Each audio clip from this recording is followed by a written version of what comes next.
Salah satu bisnis lagi yang unik dan nggak mudah adalah bisnis penerbangan. Walaupun jumlah pemainnya banyak ya, tapi entry barrier-nya tuh relatif tinggi. Belum lagi porsi operation-nya tuh cukup dominan. Menarik untuk kita bisa ngelihat gimana para pemain di kategori ini adu strategi karena seru banget gitu ya.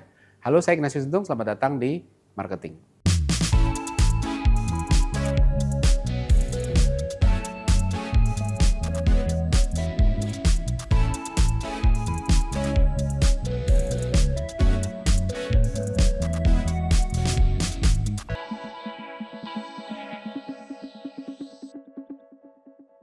Bisnis penerbangan ini bukan bisnis yang mudah, terutama di kategori low budget airline. Tarifnya murah gitu ya, margin bisnis penerbangan itu dipaksa harus bisa bertahan hidup dengan margin single digit. Single digit itu kecil banget, benar-benar kalau tahu mah, aduh ampun deh gitu ya.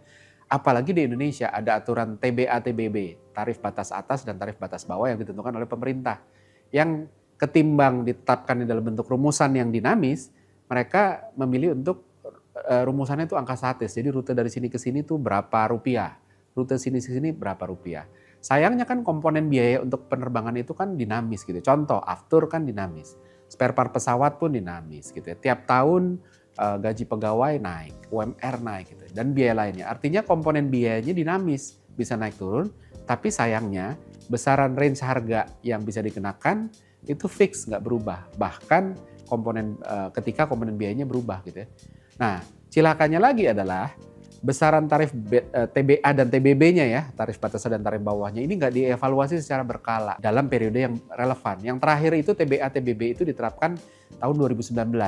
Sementara setiap tahun pemerintah naikin UMR. Jadi kayak nggak sinkron. Di satu sisi pemerintah naikin UMR, tapi di sisi lain TBA TBB dari 2019 sampai sekarang masih belum dirubah.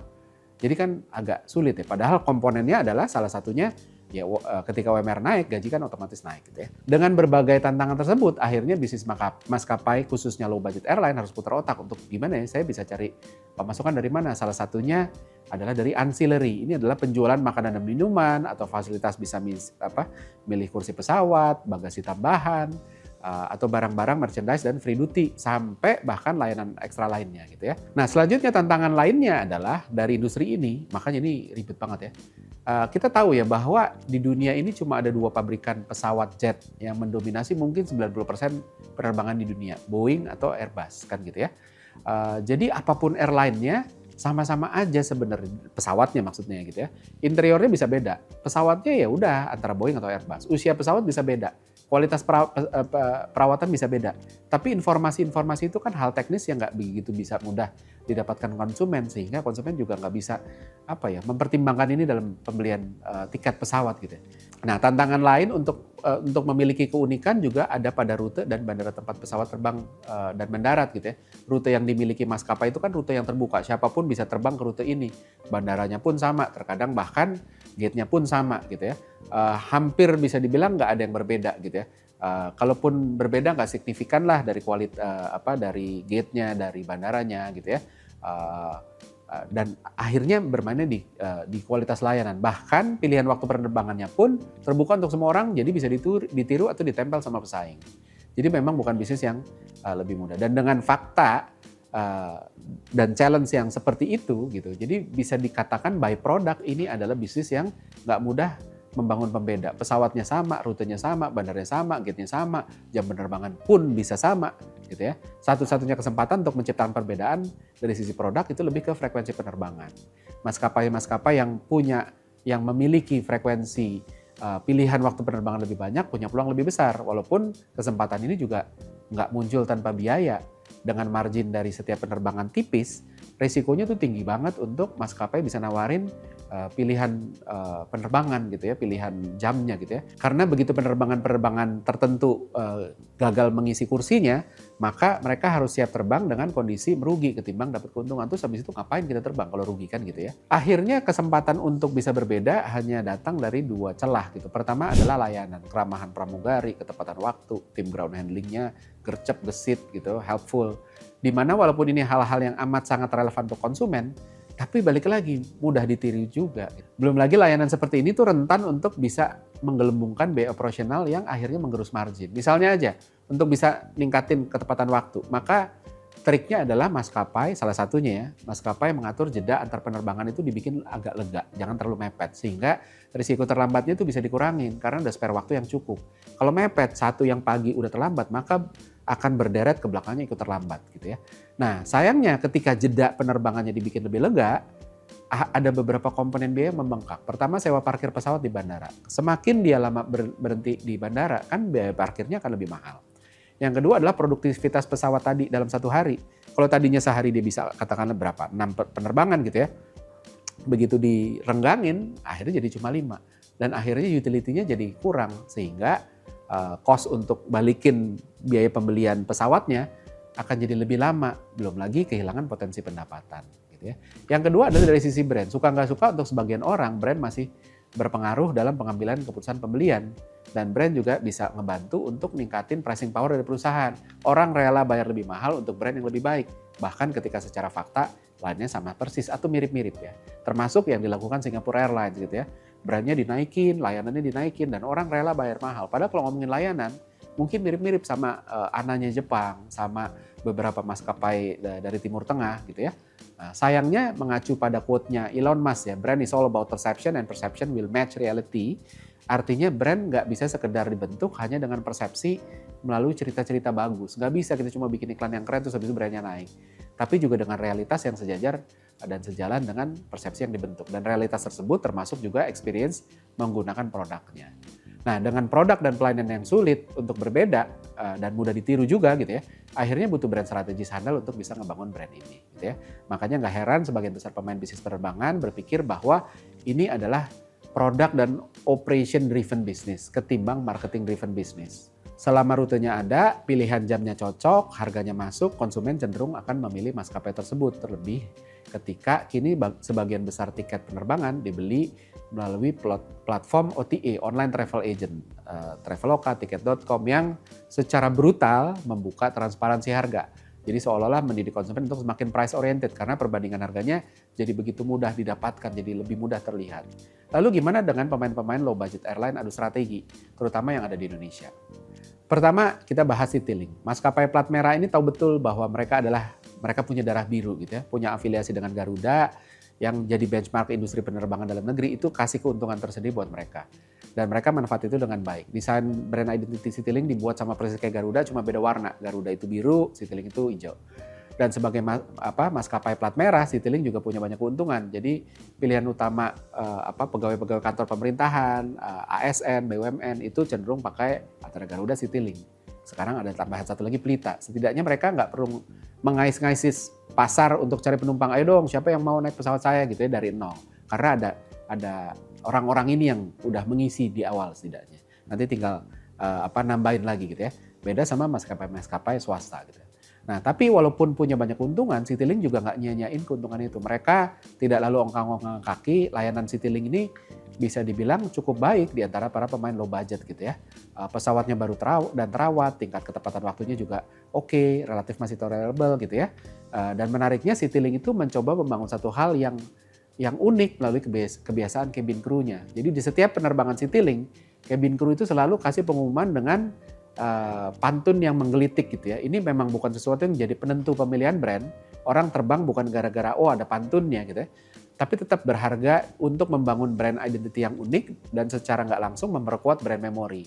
Dan Citylink tahu banget budaya orang Indonesia yang suka hal-hal joke yang receh, menggelitik gitu ya kayak pantun tadi.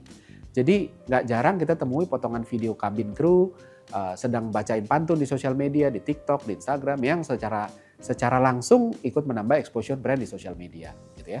Yang kedua adalah Lion. Grup Lion ini adalah penguasanya langit Indonesia kita bilang.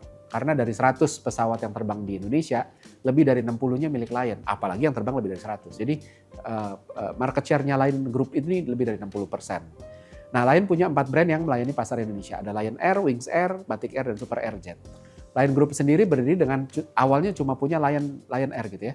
Pertumbuhannya pesat, cepet banget berkat keberanian menerbangkan rute-rute yang nggak populer di mana airline lain nggak berani masuk gitu ya. Setelah punya dominasi yang cukup, Lion mengeluarin Wings Air yang fokus menerbangin pesawat-pesawat turbo propeller alias baling-baling gitu ya. Nah secara positioning, Wings Air itu nyasar rute-rute bandara yang nggak terlalu besar yang nggak bisa dengan leluasa didarati pesawat jet. atau yang memang kapasitas penumpangnya nggak banyak-banyak banget gitu ya. Nah setelah cukup dominasi segmen yang bawah, dengan 2 brand tadi mereka mulai keluar Batik Air, dan Batik Air ini dibuat untuk menyasar segmen yang lebih premium, berusaha ngegoda orang-orang yang biasa terbang dengan Garuda, karena akhirnya orang juga ya udahlah ada opsi lain nih Garuda dan dari Garuda ya which si Batik, dan secara layanan ada TV-nya dan sebagainya, dan akhirnya bisa jadi kasih opsi gitu. Pada akhirnya kemarin di masa pandemi, menariknya Lion Air itu meluncurin satu maskapai lagi, satu brand lagi, Super Airjet, yang tampaknya ini jadi permajaannya Lion Group ya kalau saya bilang ya. Nah, menarik untuk bahas Batik Air dan Super Airjet gitu ya. Lion Air ini salah satu brand yang cukup sering menghiasi portal berita dengan berita-berita yang sentimennya tidak positif, keterlambatan lah, keamanan lah. Kita tahu bahwa insiden pesawat di Indonesia juga baik yang besar maupun kecil beberapa tahun lalu ya itu melibatkan Lion Air, walaupun sekarang udah cukup improve ya.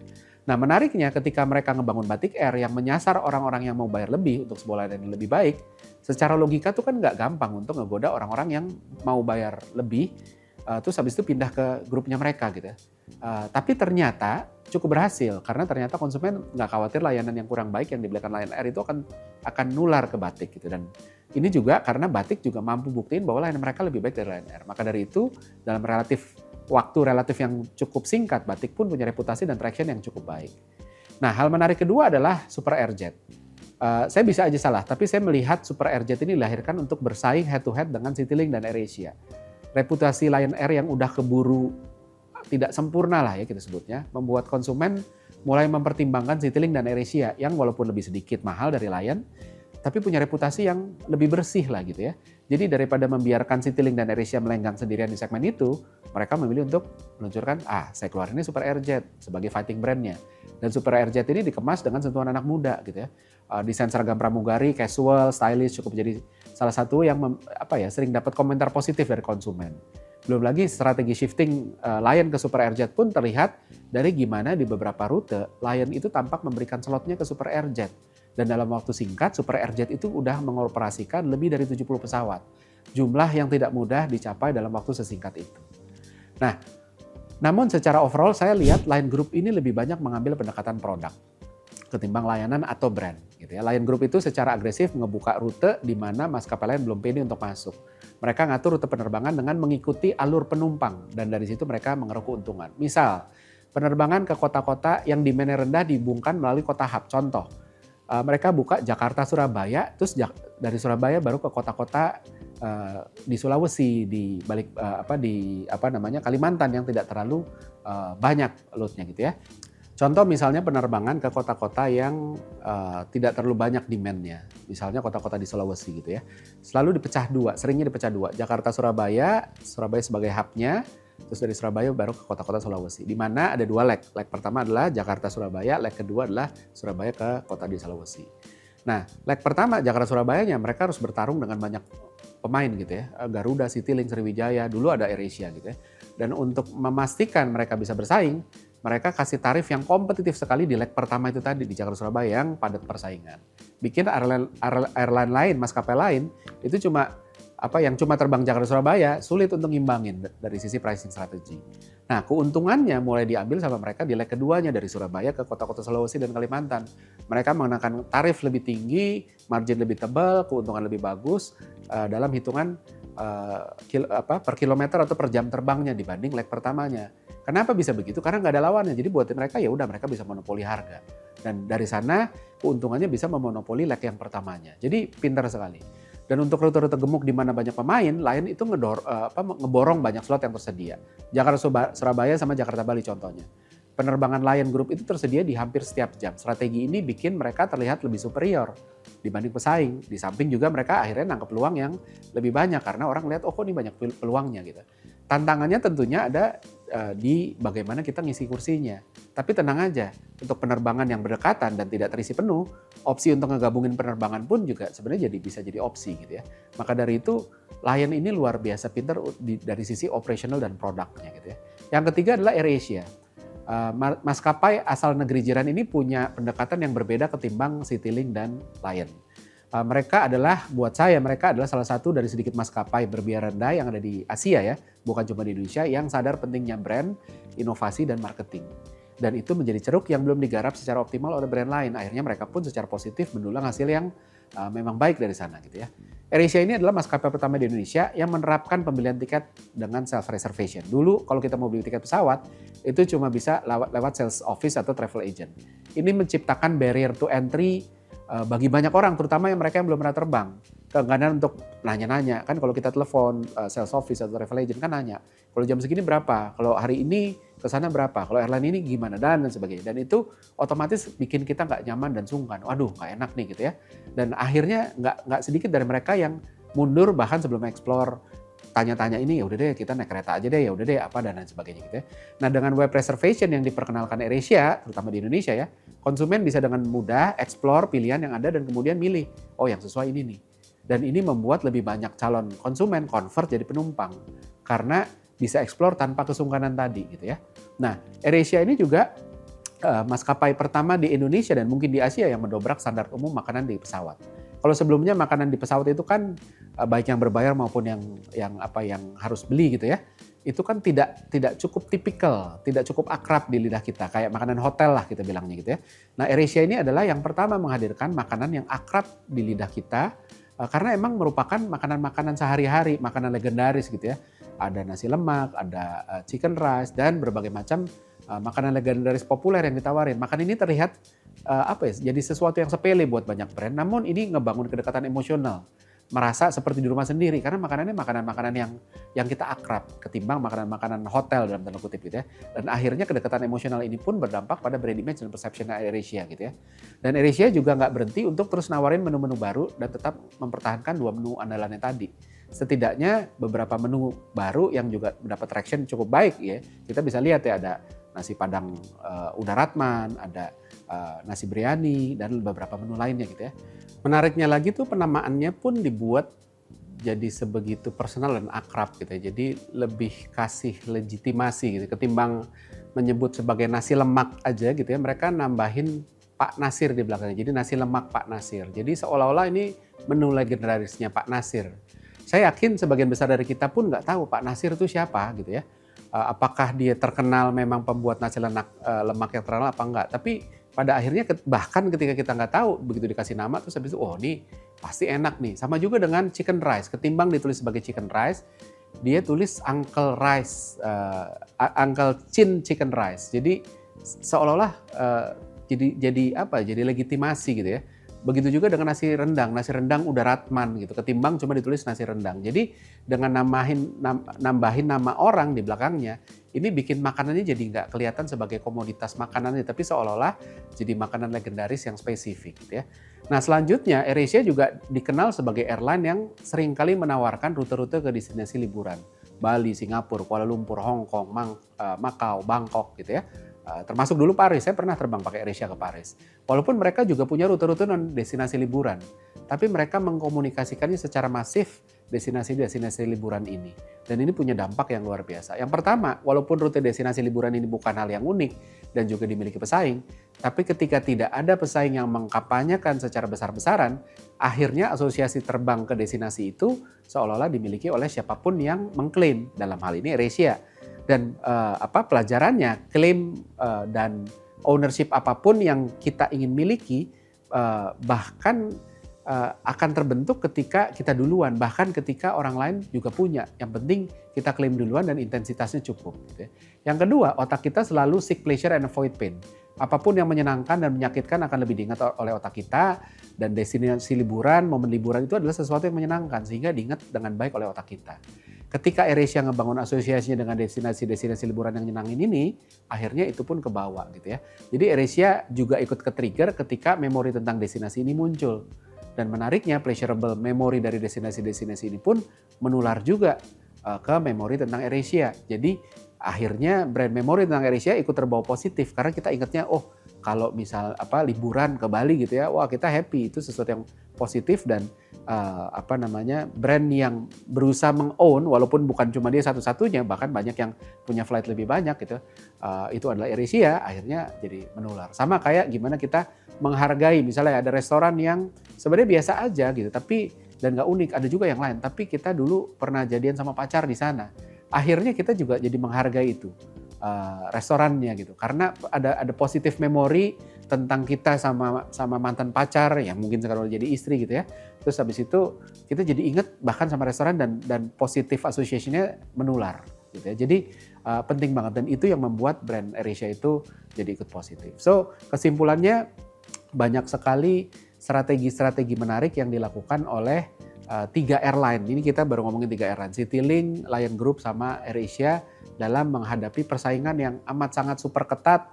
Regulasinya banyak, ruang untuk punya pembeda itu nggak banyak, tapi akhirnya banyak juga yang kita bisa belajar dari sana dan mudah-mudahan dari sini ada beberapa hal yang juga kita bisa tarik dan kita implementasikan ke bisnis kita yang mungkin aja berbeda. Gitu. Oke, seperti biasa ada kuis pertanyaan sebagai berikut.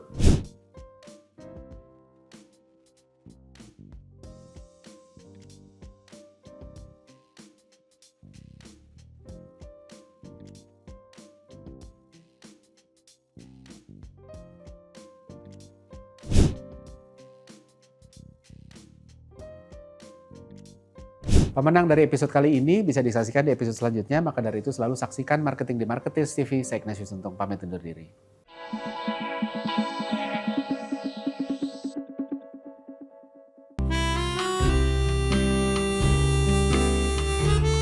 Gimana? Seru-seru kan videonya? Kalau suka, jangan lupa komen dan like ya. Masih banyak juga nih video-video yang keren-keren lainnya, gitu kan? Dan jangan lupa subscribe juga Marketers TV di sini nih.